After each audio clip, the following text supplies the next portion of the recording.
Trench Crusade has had its playtest rules updated from version 1.6 to version 1.6.2, and we're going to take a dive in and look at some of these changes.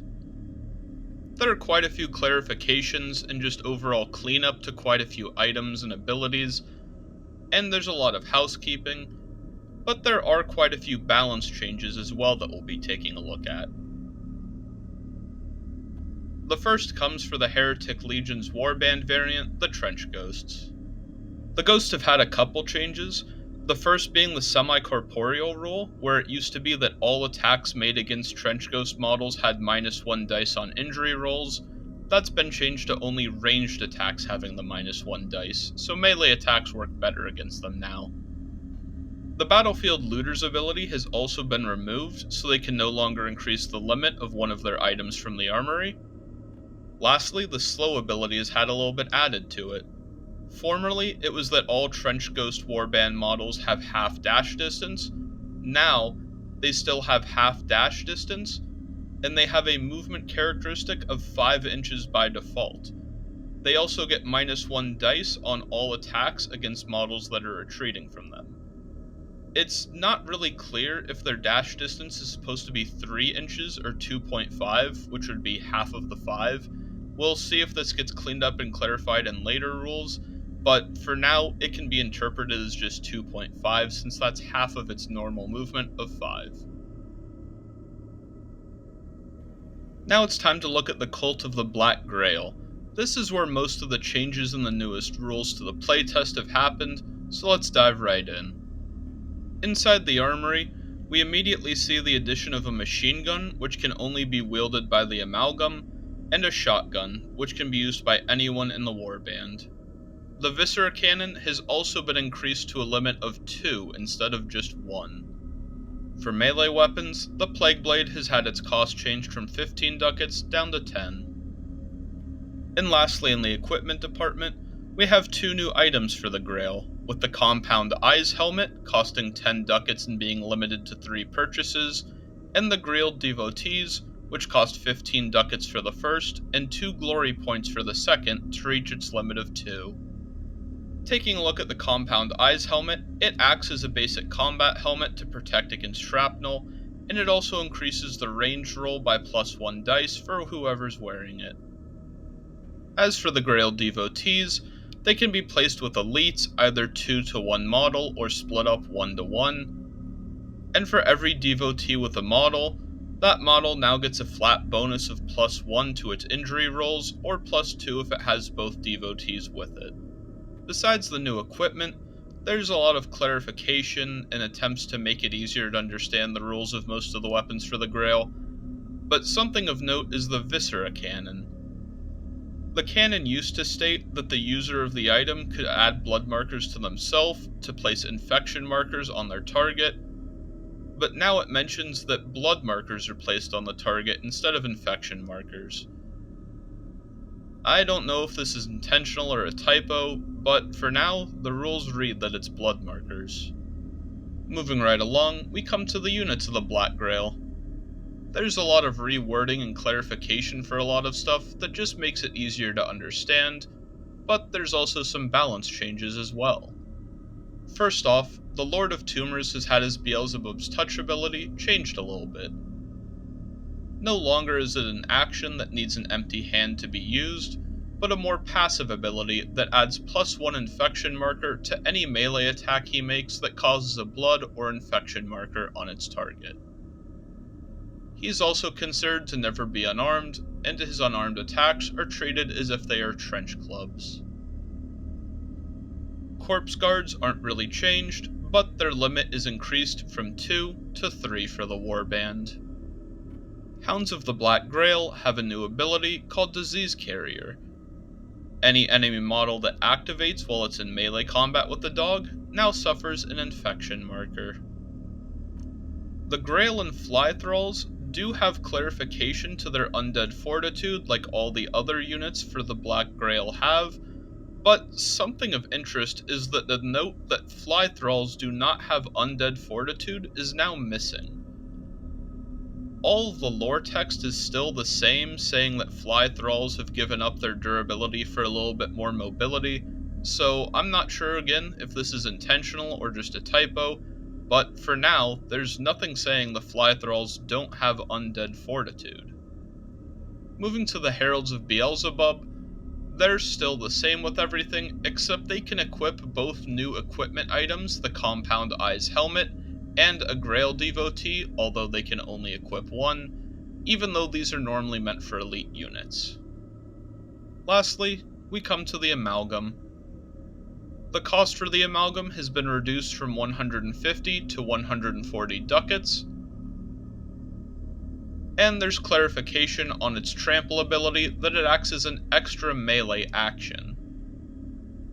It also has the strong keyword added to 2 of its arms, not all 6, but this at least lets it wield some two-handed weapons with just one.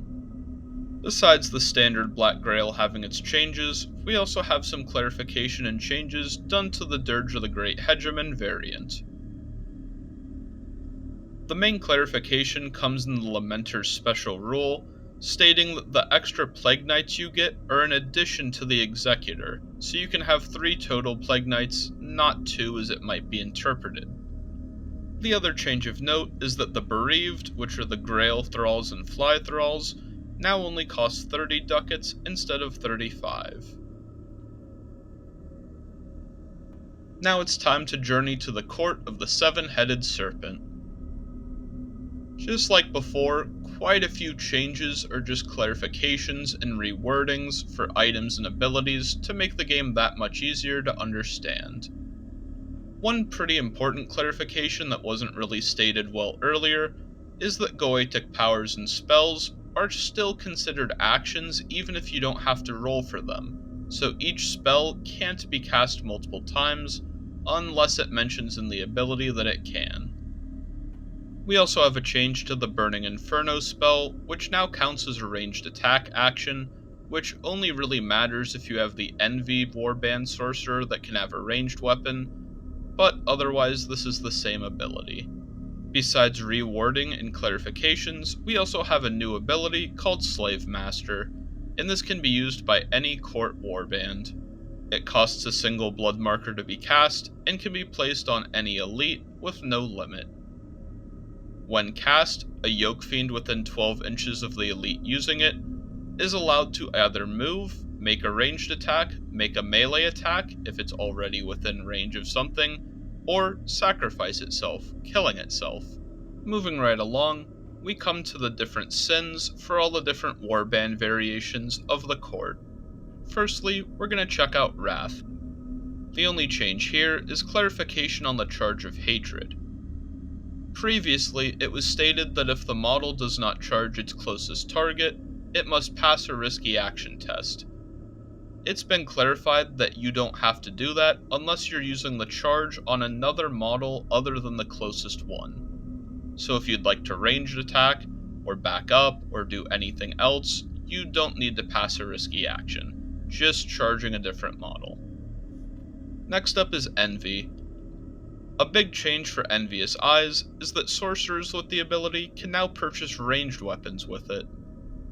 There's also a bit of clarification to Coveted Position, that the swap can only happen between 2 units as long as their models will let them fit where they're placed. Lust doesn't really have any changes, just some rewording to Exquisite Pain to make it easier to understand. Pride's first 2 spells are also the same, but there's a pretty massive clarification given to the Light of the Morning Star, which has changed its name to the Light of Samael. Previously, the wording stated that the spell hits any enemy that the caster can see within 24 inches, but this has been changed to the spell can hit an enemy, singular, that it can see within 24 inches. The spell still works the same way, with pushing the unit back if it's small, but this is a pretty massive clarification if you ever interpreted it as a massive AoE spell instead of a single targeted one. Coming up on Sloth, we have the Morphean Mind seeing a complete overhaul. Formerly, it was 5 ducats, and a bit of confusing wall of text about being able to defer the usage of blood and blessing markers until you wanted to use it later, and your enemy having to commit to it, and it was just all around confusing. Now, Morphean Mind costs 15 ducats, and it's a basic passive that no more than one blood marker at a time can be used on the unit with it. This is for any elite, and it's limited to 2 elites in the entire warband, and like I mentioned, it's just a straight passive. Lastly, we come up to Gluttony, that's had Belly of the Beast reworked. It still costs 5 ducats, but this can be placed on any elite, not just the Sorcerer and Praetor, and there's no limit as to how many elites can have the ability. Instead of just making it so all Yoke Fiends lose their Hateful trait, it becomes a passive ability where any enemy that inflicts a blood marker on the unit with a melee attack also suffers 1 blood marker themselves. Coming up on the units of the court, there's mainly just a lot of rewording and clarification, such as the Blessing of the Serpent Moon for the Sorcerer, now listing 2, 4, and 6 for its cost instead of 2 to 6, to better represent the fact that it needs an even number to activate. We do, however, see some pretty big balance changes on the Hunter of the Left-Hand Path. First off, its Shadow Walker ability costs 2 blood markers instead of 1 to get its retreat action off safely. The Left-Hand Path ability has also had a lot added to it to better clarify and balance it out, namely the fact that the scenery and terrain it needs to be touching has to be 2 inches wide to begin its teleport, and wherever it teleports to needs to be 2 inches wide as well. The other pretty big change to this spell is the big clarification that while it can be cast multiple times during a single action, it cannot be cast again during the same activation once its movement action is done.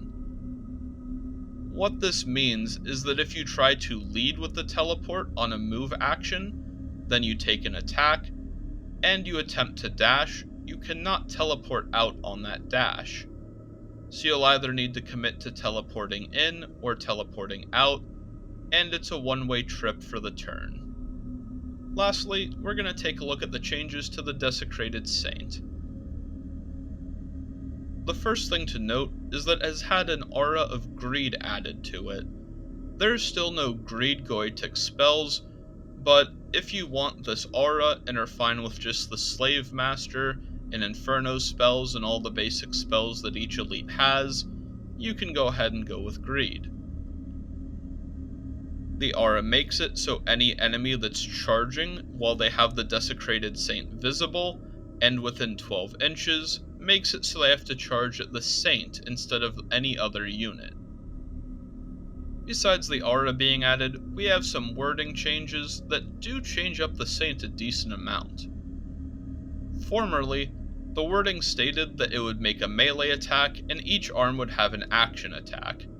Now, it's read as a melee attack action per arm, so this can be interpreted as each arm can attack a different enemy, instead of all 3 having to attack the same one. It should also be noted that it no longer reads that the Saint does not suffer offhand penalties, so its 2-handed weapon will be its main attack, and its other 2 weapons will be offhand attacks. And those are all the changes in the playtest rules from version 1.6 to version 1.6.2 for Trench Crusade.